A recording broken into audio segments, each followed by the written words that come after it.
Some of you may remember that Wednesday morning, Brent read for us a portion of the 17th chapter of Luke, a story of Pharisees coming to Jesus and asking when they could expect the kingdom of God to arrive. And so Jesus responds, "The kingdom of God is already among you." Now, as Brent read this proclamation of good news, I had the very strong sense that Brent was literally leaning into this affirmation with not so subtle intentions. Watching and listening to him, it was as if Brent held a large yellow marker in his hand, and he kept striping over those words of Luke in his Bible over and over again. The kingdom of God is already among you. And then we could not help but be mesmerized the following day at morning prayer, when Samantha so effectively used her body and her body language, articulating with and without words the good news. To remember that point in her sermon in which she turned her whole body away from the camera, making even more bold her meaning. And I also wonder as well if you've noticed at evening prayer how with each successive evening, in preparation for the dismissal, Brent comes much more close to the camera.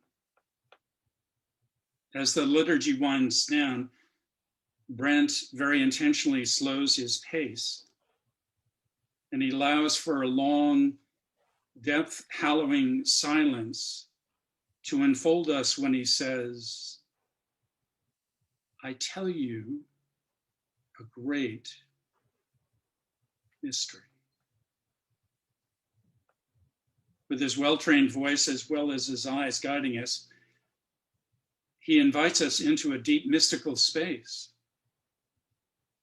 And with such considerable care and intention, he pronounces that word, mystery. He then even draws us down into a deeper silence before breathlessly, as if in a whisper, utters, "The divine spirit dwells within us." Now, as preachers who make our living, as Bishop Wright suggests, on the whispers of God, I confess to you this morning my deep appreciation for these signs and many more gleaned from all of you who carry the light of Christ and the love of God in our midst. I am so glad for them, and I am glad even for tater tots, for they make insignificant the ways by which I am otherwise seduced by the conundrums, confusion, and complexity of the world in which we live. As a priest ordained a long time ago, I'm quite convinced, and I really and truly believe that my ministry has been shaped, guided, and blessed by grace, as well as the love of God. But I also know, and only too well, that every step has been shadowed by my ever-present companions: fear, insecurity, doubt, a deep sense of, or a lack of self-worth, and of course, many more. And as the bishop suggested, I have lived in an upside-down world, and I have prayed that God would set me right side up. But I know that the cinch on my saddle has loosened over time, and I find myself more upside down than not. The fears, anxieties, and projections to which in my life I have been shackled have placed a heavy burden upon my life and that of my family. And so my ears really perked up when Will suggested that some of our wider company find themselves as if alcoholics living over the liquor store. Temptation, seductive suggestion, the siren song. That's me. I am only too familiar with the world's temptations, so often in too much with me, even as I would wish for a cave in the midst of the mountain in which I could hide. Like the Pharisees, I'm often very blind, deaf, and not so much dumb, but rather dumbstruck by the merciless nature and character of humankind. I'm appalled, for example, by the grandiosity of the Pharisee who has come to the temple to pray. And I have often prayed that I would never become like him, bombastic, self-aggrandizing, puffed up. Yet all the while, my insecurities continually betray me. Even at prayer and within your company, a part of me is continually and constantly comparing myself with you, my brothers and sisters in this fellowship. Similarly, as the tax collector acknowledges his sin, holding himself separate from the rest of the congregation on account of perhaps his egregious lifestyle, there is something so familiar about this man's posture in the world. As a poseur myself, who sometimes trends far beyond honest and matter-of-fact contrition, I have relished that kick that comes from being a badass, more wretched, more broken, more unwashed than any of you could ever assume yourselves to be. You bad, I'm worse. Take that.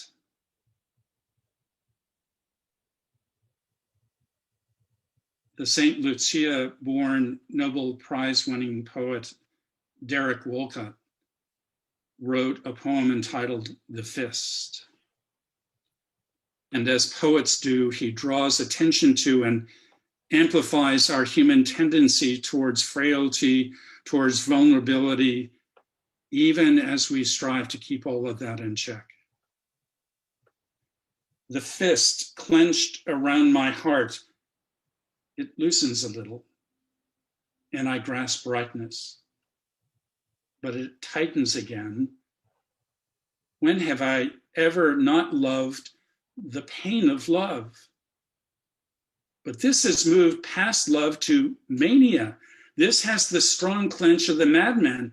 This is gripping the ledge of unreason before plunging howling into the abyss. Hold hard then, heart. This way, at least, you live. My deepest and most real desire is more than simply living in this world. And I certainly never want to go howling into the abyss. But I dream of living without fear and a fist clenched around my heart. And so I simply want to offer my gratitude to all of you for the ways and the words and the gestures with which you claim and proclaim, showing forth and showing me the light and the love of God. I am so grateful for you who walk this perilous journey of life, love, and faith by my side. You remember at the great vigil of Easter, the presider sings those magnificent words, calling closer all who stand near that marvelous and holy flame. And as screen watchers these days, I want to invite you right now to come a little bit more close. Lean into your screens. I want to share with you something that I have heard and I do believe. I want to tell you a great mystery. The divine spirit dwells in you, in me. Thanks be to God.